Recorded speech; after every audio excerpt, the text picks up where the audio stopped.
తర్వాత కొత్తగా IEC team అనేది ఏర్పాటు చేసి సామాజిక తనిఖీ బృందం వారు యాక్షన్ ప్లాన్ ప్రకారం మండలానికి రాకముందే ఈ మండలానికి సంబంధించిన హైలీ ఎక్స్పెండిచర్ జరిగిన 3 పంచాయతీలు, లో ఎక్స్పెండిచర్ జరిగిన 3 పంచాయతీలు తీసుకొని ఈ ప్రామాణికంగా తీసుకున్న ఈ 6 పంచాయతీల్లో కూడా ఈ IEC team information education communication అనే ఈ బృందం చేత ఉపాధి శ్రామికులు, గతంలో ఉపాధి కూలీలు, ఉపాధి కార్మికులు అంటూ ఉండేవారు.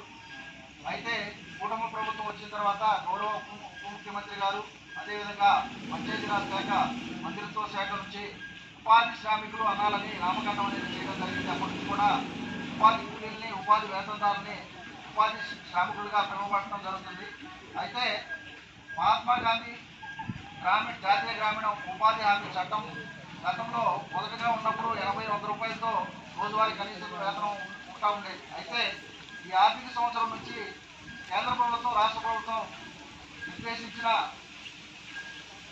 ఆర్థిక సంవత్సరం నుంచి కేంద్ర రాష్ట్ర ప్రభుత్వాలు నిర్దేశించిన రోజువారీ కనీస వేతనం 307 రూపాయలు. అయితే ఉపాధి వేతనదారులు అనుకుంటా ఉంటారు 307 రూపాయలు అంటున్నారే కానీ మాకు కంప్లీట్ వేతనం అనేది, పూర్తి స్థాయి వేతనం అనేది రావట్లేదు అనుకుంటారు. అయితే మనం పని ప్రదేశానికి వెళ్ళిన తర్వాత మనకి ఇచ్చిన కొలతలు ఏవైతే ఉన్నాయో పూర్తి స్థాయిలో పొడవు, వెడల్పు, లోతులు అనేది పూర్తి స్థాయిలో మన ఒక్కలమే కాదు, ఆ పని ప్రదేశం హాజరైన ప్రతి ఒక్కరు కూడా పనిచేసినట్లయితే అందరికీ కూడా 307 రూపాయలు అనేది పొందుకోవడానికి అవకాశం ఉంటుంది. అయితే గతంలో మీరు పై గడిచెక్కినా లేకపోతే ఏదో అలా పనికి వెళ్ళి వచ్చినా కానీ మీకు కనీస వేతనం అనేది ఇస్తూ ఉండేవాడు.